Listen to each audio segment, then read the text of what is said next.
Welcome back. Another video by Spyco, Lord of Fire. So, a man wears many hats. Today's adventure is going to be shooting the wires on this wiring assembly. Make sure that everything works properly as advertised before I install it on the truck. It's a salvage project from a Frontier, an old Frontier. I want to say it was like a 2000 or so. And yeah, there's a lot of corrosion issues that you run into because of the massive amounts of road salt that gets thrown down by the Department of Transportation here in Pennsylvania. Personally, I'm not a big fan of road salt. I think that it would better serve the interests of the taxpayer and also of the county if we moved over to a cinder-based system instead of using rock salt. Rock salt has a tendency to be really hard on not only the roads, causes a lot of premature wear, tear, puts a lot of potholes in them, but it also has bad tendency of eating your vehicle. And anybody that's ever spent a couple winters over in the Pittsburgh side of town can pretty much attest to you're going to get body rot, you're going to get panels, quarter panels, all kinds of rot going in there because of the different salt and stuff that'll build up.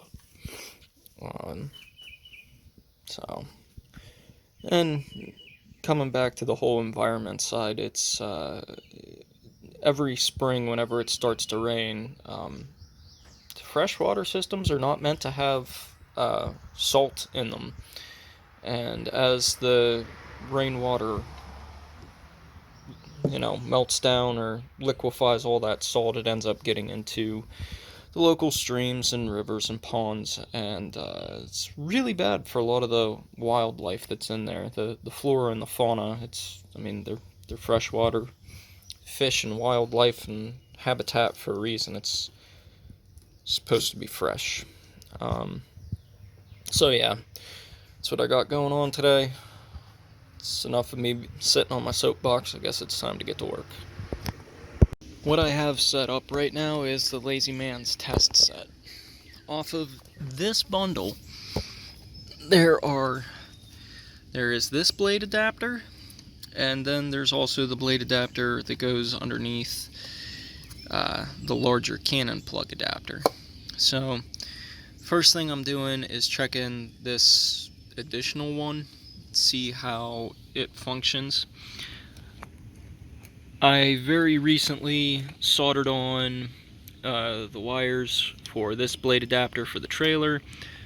It looks like smashed ass, but underneath this wire wrap there is each individual wire that goes on this trailer is heat shrinked, and then underneath that heat shrink I have another one of these larger heat shrinks, keeping the whole bundle immobilized and away from debris and other stuff like that. So this is essentially my test set, since I don't have any other way of really testing it. Right now I have a log wedged on the brake pedal, so the brakes function. That test is done. Then I come up to where my wedge is, pull my wedge out,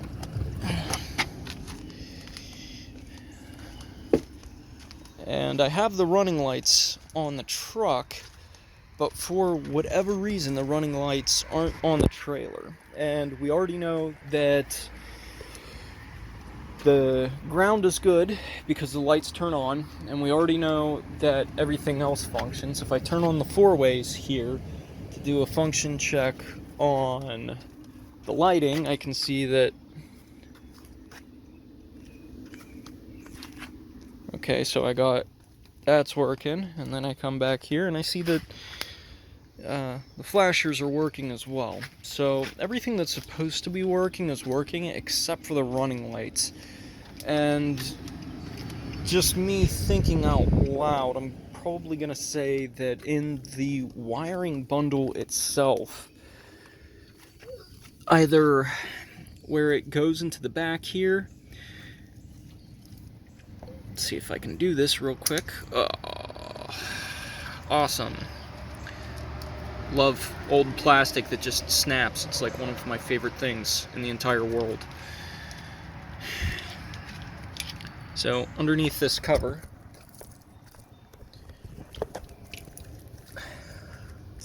are all of these adapters, and some of them are spliced into this, which probably means that there is a bad connection or no connection with the running lights. And I have the honor and privilege of trying to figure out which one it is. If I was any smarter than what I am, I probably would have taken the time to write down what trailer wires go to what whenever I resoldered that. You know that the white is my ground. I think the yellows are the running. I think the brown is my turn signals, and I forget what the green is. That's what I mean. If I would have actually taken the time to write down what the hell I was doing, I'd probably be able to fix this a lot quicker, but I'm not a trailer mechanic, not really an automotive mechanic, so, you know, sometimes you just gotta take the wins where you can get them. So I see back here there's a white, that's my ground. There is, I think this is supposed to be a brown wire, but it kind of looks gray, so that doesn't really help me. And then yellow, which I think I just said that was the turning wire or the running wire. Shit, man, I can't remember. My memory's horrible anyway. That's why I need to write things down. Anyhow, well, that's where I am at this point in the project. So I've verified that that external connector isn't all that great. I think I'm gonna try checking out this guy, and there's also an adapter in here that hooks up, that is also a blade hookup. Why I'm gonna test that? For shits and giggles, I suppose. Anyway, let's see what happens next. Counting is hard.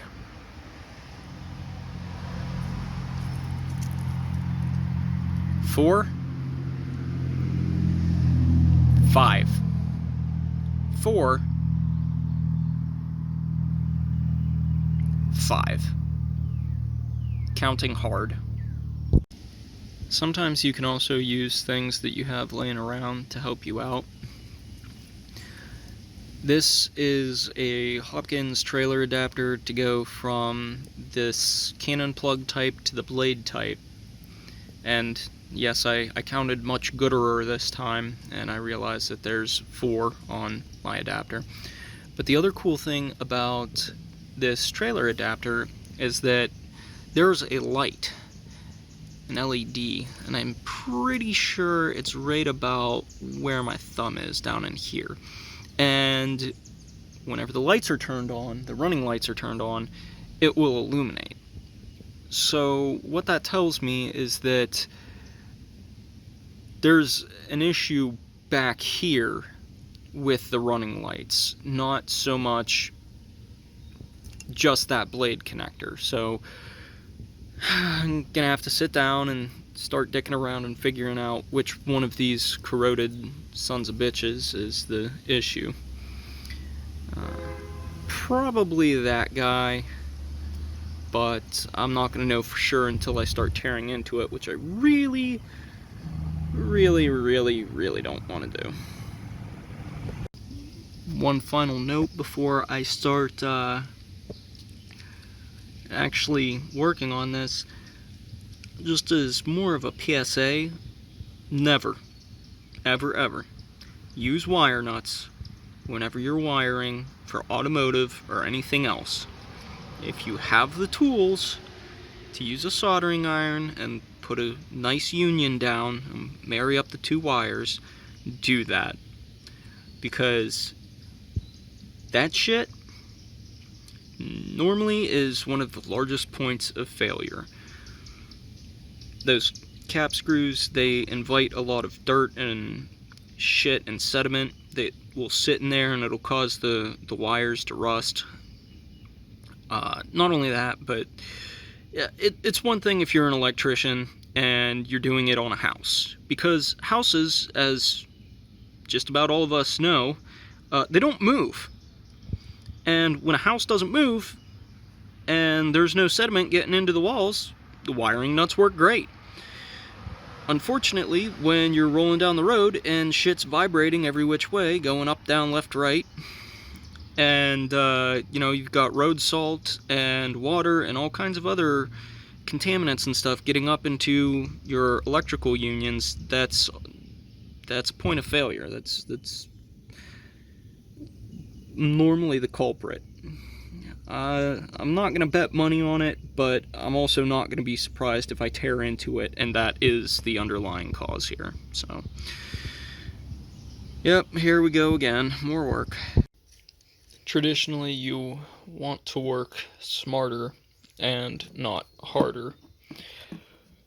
So after I got everything under there and started pulling back wires and taking a look at everything, I just kind of realized that instead of working upside down and trying to solder and trying to do all of that stuff while having crap fall on my face, I'm going to take my sweet old time and just work on the bench, rewire everything the way it needs to be done, and properly wire up this 7-pin, because the way this is now it's not 100% wrong, but it's also not 100% right. I got a nice diagram pulled up so that way I can go ahead and rewire everything nice and pretty.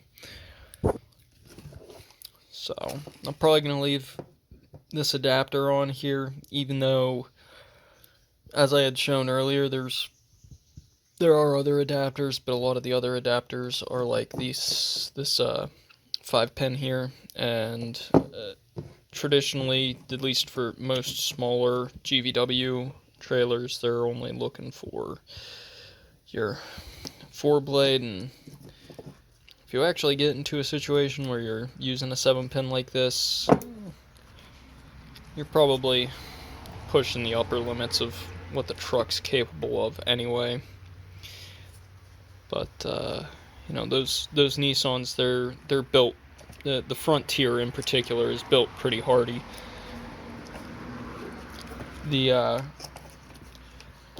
I haven't looked into it personally, but there's some hearsay that it's the same A-frame that the Titan's based off of, and the Titan is the bigger brother. If I remember, I think the Titans have a small problem with a lot of their engine and transmission. And, I mean, there's not too many real known issues with the smaller engine, but if you beef up the suspension, and some of the other things, that frame can handle a lot of the shit that you throw at it, and it'll handle it pretty gracefully so long as you're not, belligerently trying to force the vehicle to do something it physically can't do. But anyway, I'll continue to work here and give another cut whenever I get everything all done. Even though I went through and painstakingly rewired everything that was part of that, brakes are on, brakes are on. Ah, cool. You know, we got some brake lights back here. So that's, you know, good. Still got lights. Lights are good. Go ahead, pull out my high-tech brake application device. Huh. Boy, that's weird. The lights. Okay, so the lights are definitely on. The regular running lights are definitely on, and I still have no lights. So now I have the pleasure of disconnecting everything once again, going back into the garage and trying to figure out why I don't have any running lights. I'm coming up with nothing.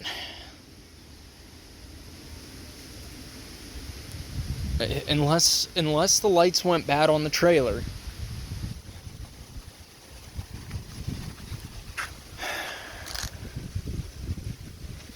I really doubt it. I mean, I'll pull my truck back to it because my truck is from the factory, properly wired, and like I said, I did all the rewiring on the trailer, so the trailer should still have lights. Electrical work is just like my most favorite thing in the whole world. That is what the adapter is supposed to look like when you have power going to it. This is my truck, this is from the factory, so I know that my test set worked. It's just a matter of trying to figure out what's messed up on that other plug. So, because we verified that the test set itself works, and whenever I plug the test set in with the lights on, I'm not getting any lights back here, it's starting to make me wonder where the wiring issue lies. I just did all of the wires in this back plug. I'm kind of curious if it's not somewhere else on the truck.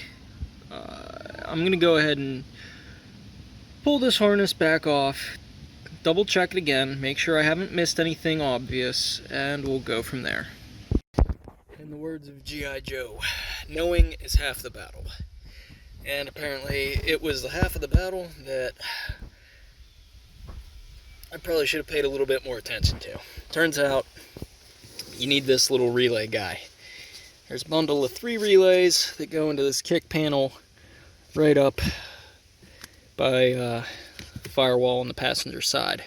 And, knock on wood, I fucking hope and pray that this is the only thing that was standing in my way.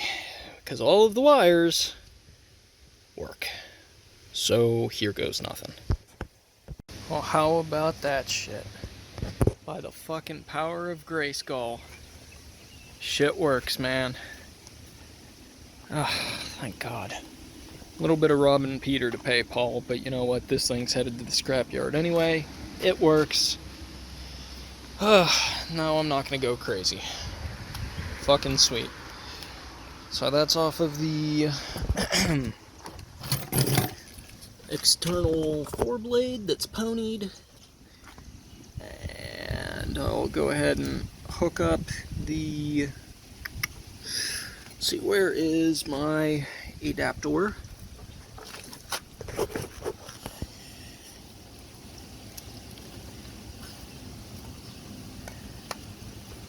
Hey!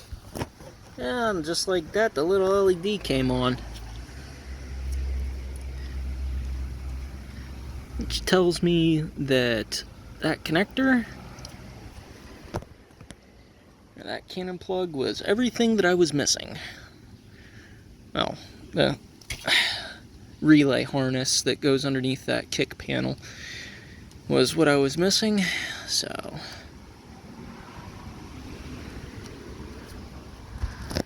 By the power of Grayskull,